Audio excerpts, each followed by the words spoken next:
గచ్చిబౌలిలో BC JAC ఆధ్వర్యంలో బంద్ చేపట్టింది. డిపోల నుంచి ఆర్టీసీ బస్సులు బయటకు కదలలేదు. ఉదయాన్నే హెచ్సీయూ డిపో ఎదుట బీసీ జేఏసీ నాయకులు ఆందోళన చేపట్టారు.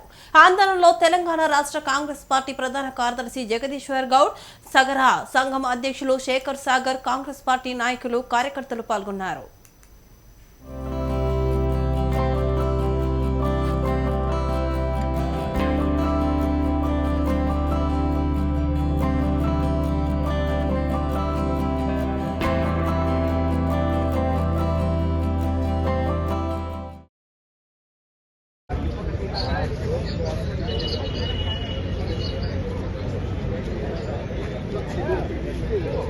Justice. We want justice. Jai BC.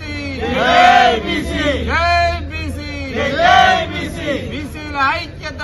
వర్ధిల్లాలి. BC la ఐక్యత. వర్ధిల్లాలి. సాధించుకుంటాం 42% రిజర్వేషన్ ను.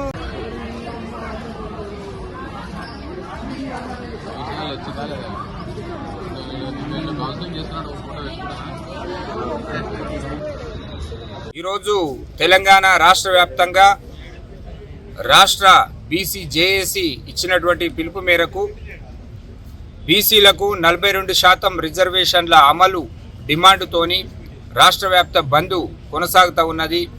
ఈ బంద్కు ఇది న్యాయమైన పోరాటం, ఇది ధర్మ పోరాటం అని భావించి సమాజంలో ఉన్నటువంటి తెలంగాణ రాష్ట్ర వ్యాప్తంగా ఉన్న ప్రజలందరూ కూడా, కార్మికులు కావచ్చు, కర్షకులు కావచ్చు, ఉద్యోగులు కావచ్చు, వ్యాపారులు కావచ్చు, ప్రభుత్వ ప్రైవేటు సెక్టార్లలో పనిచేసేటువంటి యాజమాన్యాలు, సిబ్బంది అంతా కూడా సంపూర్ణంగా ఈ బంద్లో భాగస్వాములు అవుతున్నారు.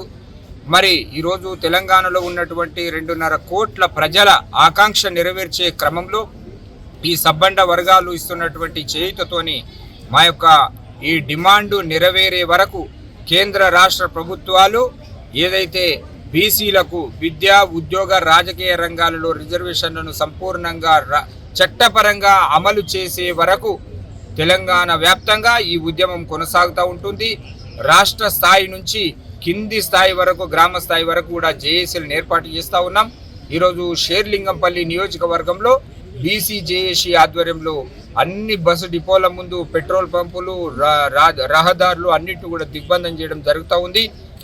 వ్యాపారులు, ప్రైవేటు పాఠశాలలు, విద్యా సంస్థలు అందరూ కూడా స్వచ్ఛందంగా సహకరించి ఈ యొక్క ఆందోళన ఏదైతే బంద్ కార్యక్రమానికి మరి విజయవంతానికి సహకారం అందిస్తూ ఉన్నారు.